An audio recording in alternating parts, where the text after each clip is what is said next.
Stella POV.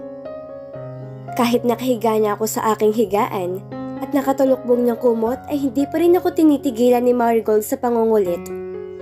Paulit-ulit kong sinasabi rito na wala ako sa mood magkwento, pero sadyang may pagkakulit at mapilit ang aking best friend. Naiinis lang ako kapag naaalala kong nangyari. Hoy Stella, ano ba talagang nangyari sa inyo? Akala ko ba mag-aayos na kayo? Bakit ganyan pa rin ang itsura mo? What happened? Magkaaway pa rin ba kayo? Pangungulit ni Marigold. Natutulilig na nga ang aking tenga sa kaingayan nito. Hindi na. Sagot ko sa huling tanong nito bago dumapa sa kama. Hindi naman na taga kami magkaaway ni Mr. Carl. Hindi ko lang maiwasang hindi mainis dahil napahiya na naman ako. Kung ganun, anong inaarte-arte mo dyan? Tanong na naman ni Marigold. Hays, ang kulit talaga? Hindi ko na lang to pinansin. Hindi na ako nagsalita, pero nagulat ako nang yugyugin ako nito. Hinila pa nito ang aking kumot. Magkwento ka na. Dagdag pa nito. Masama ang tingin na nilingon ko ito.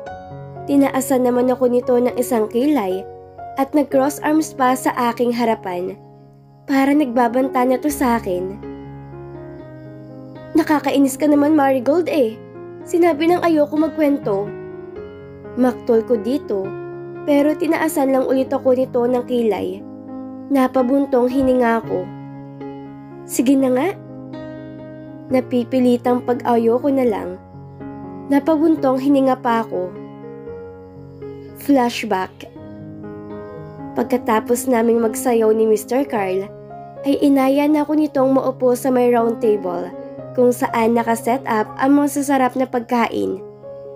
Lihim ako nakaramdam ng kilig nung ipaghila pa ako nito ng upuan. Thank you. Pasasalamat ko pa dito habang nakangiti. Ngumiti lang ng bahagya sa akin si Mr. Carl. Kinuha nito ang isang bouquet ng bulaklak at iniabot yun sa akin. Napangiti ulit ako. Salamat. Pasasalamat ko na naman dito dahil sa sobrang tuwa. Don't say thank you, because giving you flowers is my responsibility as your boyfriend. Sabi nito bago umupo sa katapat kong upuan. Okay, sagot ko na lang habang pinipigilan ang nararamdamang kilig. Sinimulan namang lagyan ni Mr. Carl ang aking plato ng pagkain. Lalagyan ko rin sana ng pagkain ng plato nito, pero pinigilan nito ang kamay ko. No need, I can manage. Just let me serve you. Sabi nito na pinisil pa ng bahagya ang aking kamay na ikinapulan ng aking pisngi.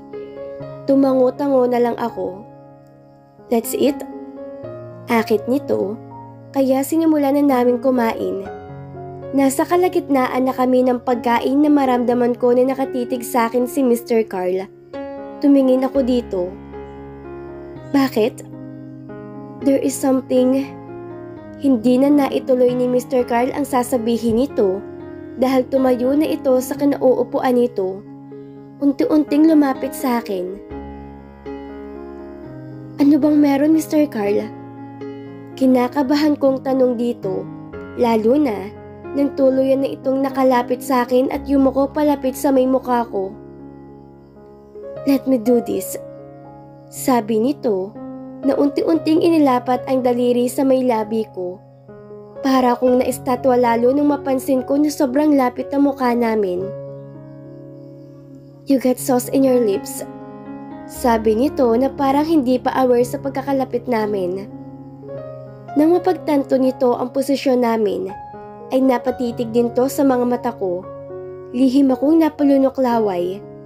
Kumabog na mabilis ang aking puso nung mapansin ko na mas inilalapit pa ni Mr. Carl ang mukha nito sa mukha ko at nakatingin din to sa labi ko. Napalunok laway na naman ako. Kiss me. Nasabi ko bigla na mukhang ikinagulat ni Mr. Carl dahil napatayo to bigla ng tuwid. Let's continue eating. Sabi ni Mr. Carl na parang biglang naging seryoso. Umalis na rin to sa harapan ko at bumalik na ulit sa upuan nito. Napayuko naman ako bigla dahil hiyang-hiya ko para sa sarili ko. Naramdaman ko rin ang pag-iinit ng pisngi ko. Sigurado malakamatis yun sa pamumula. End of flashback. Hindi pa rin maiwasan ang pamumula ng aking pisngi kahit tapos ng pagkukwento ko kay Marigold. Hiyang-hiya pa rin ako sa nangyari at naiinis pa rin ako sa kabaliwan ko. Tiningnan ko si Marigold at napakunot-noo ako nung makita ko tong parang malalim ang iniisip habang nakahalumbaba. Anong iniisip mo? Tanong ko dito. Tumingin naman sa akin si Marigold. Napaka-casual naman ang relationship niyo ni Mr. Carl. Komento nito na nagpakunot lalo sa aking noo. What do you mean? Mukhang ingat ni ingat kayo sa isa't isa, bes eh. Parang takot na takot kayo magkamali at masaling ang isa't isa. Wow, lalim ah. Natatawa nitong sabi na para bang kahit ito'y nahihiwagaan sa mga sinasabi nito. Hindi ko gets. Parang wala sa sarili na sabi ko na lang. Huminga naman ng malalim si Marigold. Hay, ang slow. Nagkakailangan kayo ni Mr. Carl sa isa't isa, bes. Takot kayong ipakitang nararamdaman nyo. Maybe because ngayon ka lang nagka-boyfriend. At si Mr. Carl naman ay ngayon lang ulit nagka-girlfriend after avoiding so many girls. Paliwanag ni Marigold. Napaisip-isip na naman ako at sa aking palagay ay tama ito. Naiilang nga ako minsan kay Mr. Carl dahil unang-una. Lagi lang tong seryoso at bahira magsalita. Show your true feelings, best. Lalo na ngayon na boyfriend mo na siya. And be yourself. Because that's the best way para mag-work out ang relationship nyo. Advice pa sa akin ni Marigold.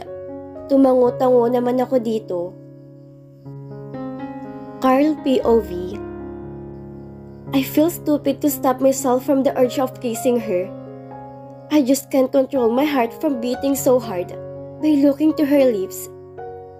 God knows how I really want to kiss her, but my heart can't because it's betraying me. Sobrang bilis ang tibok ng puso ko na para bang hirap gumalaw. At kung itunuloy kong paghalik kay Stella, ay baka maging miserable lang yon because my body is shaking. And I won't let that happen. I sighed. I need to prepare myself for that situations. Lumabas ako ng aking office para makahinga ng maayos, but someone bumped my shoulder. Sorry Mr. Fierro. Bungad sa akin ni Athena na siya palang nakabangga sa akin. Tiningnan ko lang to saglit pero agad ko ring binawi ang tingin ko dito at nagsimula na maglakad palayo dito. Mr. Fierro! Tawag pa sa akin ni Athena pero hindi ko na to pinansin at nagtuloy-tuloy na lang ako papunta sa room ni Stella. Pagkarating ko sa tapat ng room ni Stella, ay nagpakawala ako ng isang malalim na hininga. Kumatok ako sa pinto pagkatapos, pinagbuksan naman ako ng best friend ni Stella. I just want to check her. Sabi ko dito, nung makita ko nito at parang nagulat pa. Pasok ka, Mr. Carl. Sabi nito, agad naman akong pumasok at nakita ko agad si Stella na mahimbing nang natutulog sa higaan nito. Lumapit ako dito, inayos kong pagkakakumot nito at yumuko para mahalikan to sa noo. Good night, sweetheart. Bulong ko dito bago bumaling kay Marigold na nakatingin sa amin. I saw her face already so I'm relieved now. I have to go. Paalam ko kay Marigold bago tumayo. I went to her because I want to see my girlfriend badly. And seeing her angelic face while sleeping is more than enough. Okay, Mr. Carl. Sagot ni Marigold sa akin. Tumango-tango naman ako. Tiningnan ko ulit saglit si Stella na bahagyang gumalaw. Inalis ko na ang tingin ko dito at nagsimula na maglakad palabas. Mr. Carl?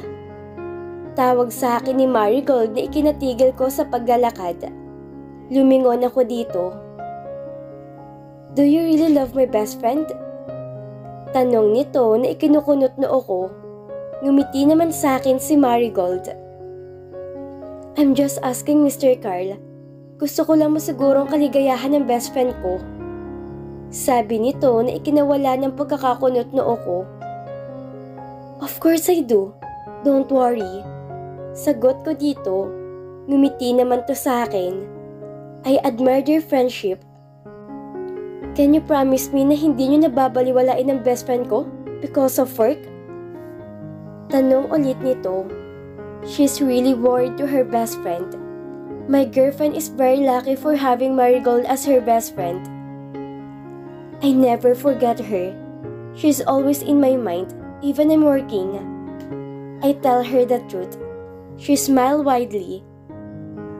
Okay, Mr. Carl. Sabi nito. Tumango-tango naman ako at tatalikod na sana ako nung magsalita ulit si Marigold. Don't be afraid to show your true feelings to my best friend, Mr. Carl. Baluga naman ang babaeng yun eh. Just kidding. But anyway, you got my vote para sa inyo ng best friend ko. Sabi nito habang nakangiti. Nag-thumbs up pa to sa akin. Thank you.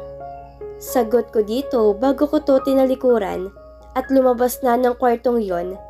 Napangiti ako. Stella POV. Maaga pa lang ay nakapwesto na kami sa aming assigned area. Hinati kami magkakaklase para ma-distribute sa iba't ibang gawain. May mga nasa restaurant kung saan ang iba ay naging waiter, taga-entertain ng mga bisitang pumapasok at lumalabas, at iba pa. May mga kaklase din akong napunta sa hotel kung saan ang ine-entertain naman ay ang mga guest. Naka-assign ako ngayon sa restaurant at isa ako sa mga waitress. Magkakaroon ng rotation sa duty kaya sa susunod na araw ay sa hotel naman ako maa-assign. Ganun din ang iba ko pang kaklase. Kinukuha ko ngayon ng order ng isang customer na makarinig ako ng sunod-sunod na pagbati ng mga employee ng restaurant. Good morning, sir. Bati ng mga ito. Tumingin ako sa mga bumati na todong ngiti ngayon. Bumaling naman ako sa binati ng mga to. Nagkasalubong ang mga mata namin ni Mr. Carl. Napaiwas ako bigla ng tingin. Bigla ko kasing naalalang nangyari kagabi. Nararamdaman ko pa rin ang titig sa akin ni Mr. Carl kahit hindi ko ito nakikita. Kaya nakaramdam ako ng pagkataranta. Para kang ewan, Stella? Ano nga ulit order niyo, sir? Tanong ko na lang sa customer. Nakita ko na napakunot noo ang customer at sumama ang tingin nito sa akin. Are you out of your mind? Kanina pa ako panisabi ko anong order ko. Tapos tatanungin mo ako ngayon? Are you listening? Hays, nakakawalang gana? Inisasabi nito na ikinayuko ko. Sorry sir, I'm really sorry. Paumanhin ko dito na napapakagat labi dahil sa nararamdamang kaba at hiya. Sorry? Ha? You should be focused to your work. Hindi yung parang wala ka sa sarili mo. Masungit pang sabi ng customer. Nakita ko pang pagtayo nito at ang pagmamaywang sa harapan ko. Napansin ko rin na napatingin na rin sa direksyon namin ng iba pang customer. Naramdaman ko ang paghapdi ng gilid ng mga mata ko. Alam ko na kaunti na lang ay mapapaluhan na ako sa kakahiyan. Sorry sir, bago lang po kasi ako dito at OG. Nanginginig na paliwanag ko sa customer na pinipigilan ang mapaluha. Naramdaman ko ang pamumula ng aking pisngi. I don't care if you are new or not. Nasaan bang manager niyo dito? Putol nito sa pagpapaliwanag ko. Kinabahan ako bigla. Unang araw pa lang ng OJT namin pero mukhang mababawasan na agad ang puntos ko. Sir, baka naman po pwede. What's going on? Biglang singit na manager namin na nasa harapan ko na pala nang hindi ko namamalayan. Napatingin ako dito at doon ko hindi napigilang mapaluha. Kasi mama, you don't need to explain. You go back to your work. Putol ng manager namin sa sinasabi ko na bahagya pang umiti sa akin. Nakaramdam naman ako ng relief. Bumaling na ang manager namin sa customer at ako naman itinikuran na nga nito. Nagkasalubong ulit ang tingin namin ni Mr. Carl na nakapamulsa sa slacks ang dalawa nitong kamay at nakatingin lang sa akin ng diretsyo. Iniiwas ko na lang ang tingin ko dito at nagpatuloy sa paglalakad. Nakaramdam na naman ako ng kaunting hinanakit kay Mr. Carl dahil hindi man lang ako nito pinagtanggol. At dito na po nagtatapos ang part 28 ng ating kwento. Muli niyo po akong samahan sa mga susunod na kabanata ng ating kwento. Maraming salamat po. God bless everyone!